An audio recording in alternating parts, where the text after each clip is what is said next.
Yo, what's up guys, it's your boy Slurpo Seth here back with another YouTube video. Today I will be ranking top 10 CoolMath games from CoolMathGames.com of all time. I'm going into my senior year of high school this year, and I decided, the last 10 years or so of my life, I have spent a lot of hours playing CoolMath games in school when I should be doing work. So I thought I would reminisce a little bit and go back and count down some of the games that I liked in my time in school. Now, you might be watching this, you might be around my age, and you might agree with some of my picks, but if you are a little bit younger, now I am something of an old head here, and some of these games are a little bit older. There might be a little bit, Gen Alpha seems to be like the type of generation that doesn't have much of an attention span. So I don't know how youngsters will like these games, but I'm gonna count them down and we'll see. So without further ado, let's get straight into the video. In the number 10 spot, Bloons Tower Defense 3. Bloons Tower Defense 3 is a game where there's sand, and then you have a bird's eye view of the sand, and there's a trail in the sand where these balloons go through it, but you can't let the balloons hit the end of the trail, so you have to spawn like monkeys with darts to pop these balloons, but the balloons get faster and faster and faster and stronger and stronger and stronger, and you have to get stronger and stronger monkeys and things of that nature with darts so that you can pop them. Tower defense games can be very, let's say, satisfying, I would say, and I like them because even though there's not much to it, it is still a fun pastime. There are a lot of sequels to this game they went from being on the computer to being on the mobile phones, and this one is the one that I played when I was a child back in elementary school because it was on CoolMath Games, as this is what the video is about, and that is Bloons Tower Defense 3 for you. Number 9. Apple Worm. Apple Worm is a puzzle game where there's some type of structure of dirt, and you are a worm, and you have to reach the apple. Or not necessarily reach the apple. Well, you have to reach the apple, but once you reach the apple, that makes your worm longer, and then you can reach more places in the puzzle to reach the end of the level, is what I'm trying to say. Again, see, this one's different from Bloons Tower Defense, where less satisfying and more, you're really flexing your brain. It's really brain food, this one. If you're looking for something, something that puzzle with some strategy in it, this would be more of your type of game to play, yes. I used to play this one a lot in my sophomore year in English class, and funny enough, I actually just got out of summer school for making up that exact same credit. So guys, if you're watching this, just remember that CoolMath is cool, but math, or should I say English in this case, is how you get your credits, and that's how you graduate high school. So, yeah. Dig to China! Fuck. Dig to China is a game. It's one of those games where it's like a progress kind of game, where you keep trying it, but every time you try the thing that you're trying to do, you get a little bit farther.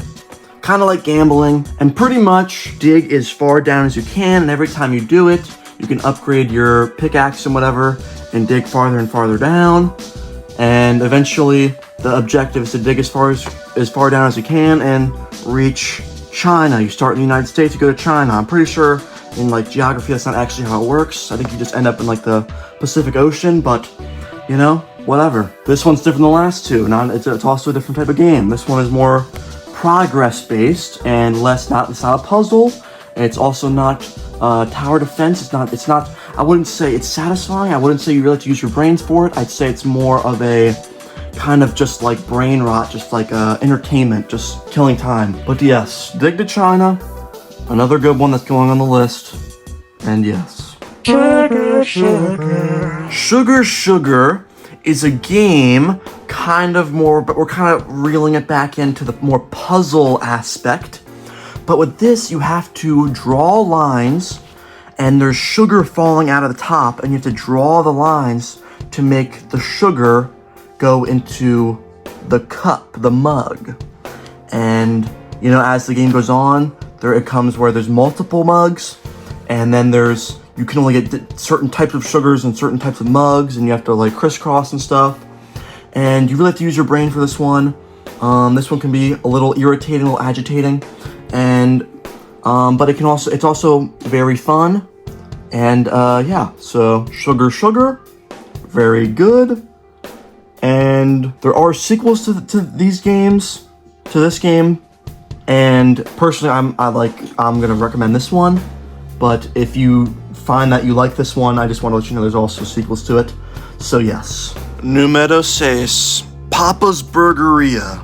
Like all the other Papa's games, you are in charge of a store that is making some type of food, and you have to manage taking the orders and letting the food cook and whatnot, and then selling the food and putting the toppings on the food and all that type of stuff. And as you go on, more and more people come, and you have to do it faster and faster and faster, and that's pretty much the progression of the game. Now, the reason I like the burger one, I just think it's, you cook the patty, then you put the stuff on the burger, and you have to like cook the patty to how they like it and put the stuff in a certain order. I just think it's the most satisfying.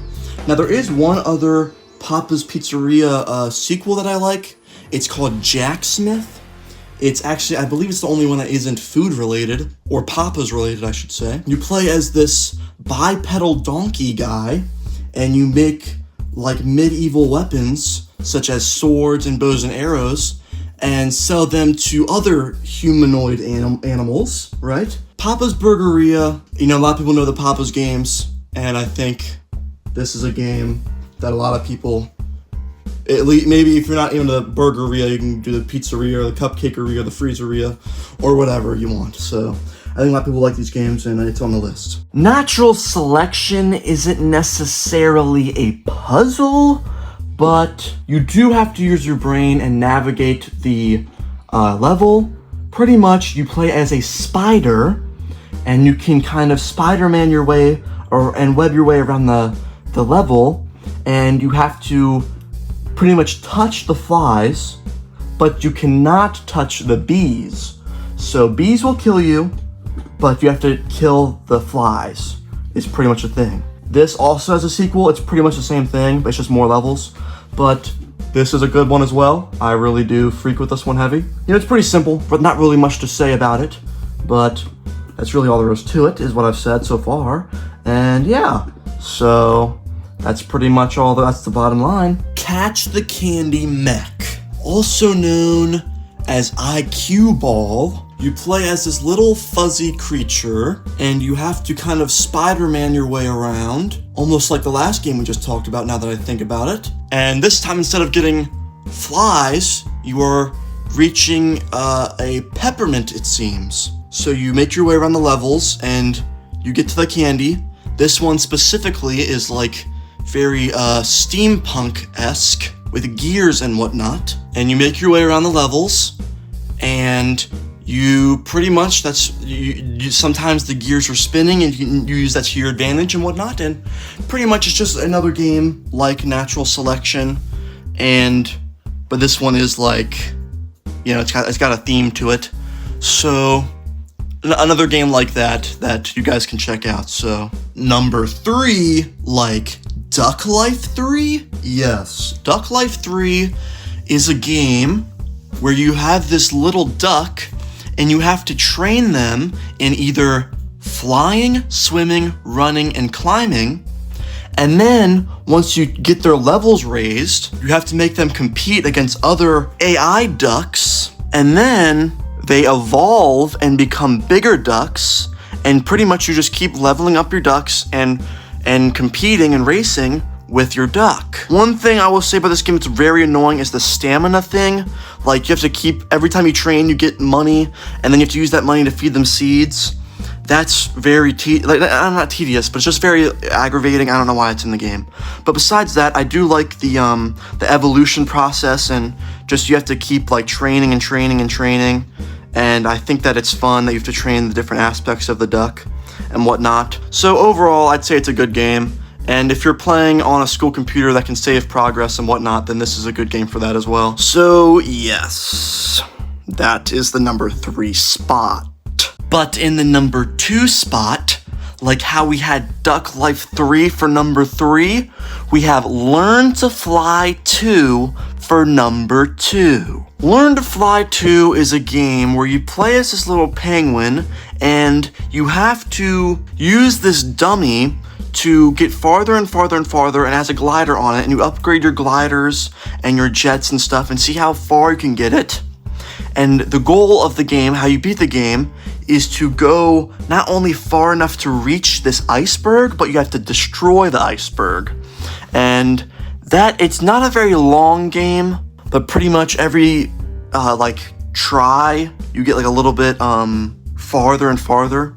And pretty much that's just like a big part of it. And every time you get some money, and use the money to buy new gliders and jets and stuff. But yeah, it's a pretty fun game. There's also other ones. I believe there's obviously there's a 1 if this is 2. There's also a 3, I believe, and then there's also one called Learn to Fly Idle, which is like, that one's not really the same as the other 3. But yes, I prefer the second one the most. And then, yeah, so that's the number 2 spot, guys. But before we get to the number 1 spot, I am going to throw in some honorable mentions, some CoolMath games that I wouldn't necessarily say they're in my top 10, but they still are worth being mentioned, right? So let's get into that right now.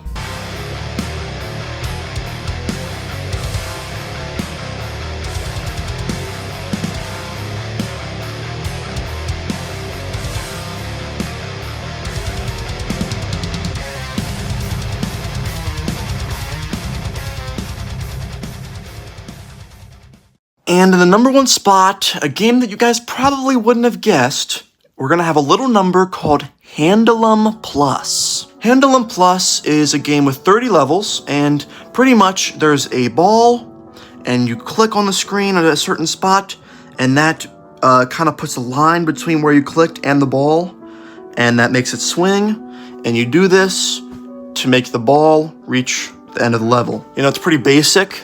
It's not a very long game. But all 30 levels are pretty different, I would say. There's a lot of different stuff you have to take into account when you're playing the game. It sets a good challenge for you, and I just think it's, fun, challenging, puzzling, a lot of words you could say for it. Really just a good pastime if you're, playing CoolMath. I think it's not something that, takes a while to play. It's more like something that you're in class, you're doing something like on the computer, you want to play CoolMath games. That's just something you can play, and you use your brain for it. Is a good way to put it, I guess. But all in all, Handle'em Plus, it's a decent game. I don't know what else to say about it. I like the game.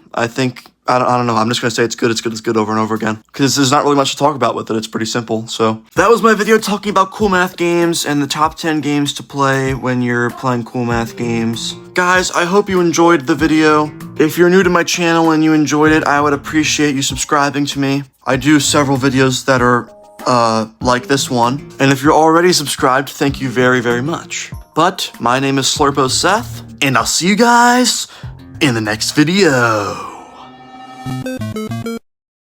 Slurpo Seth. Subscribe or else.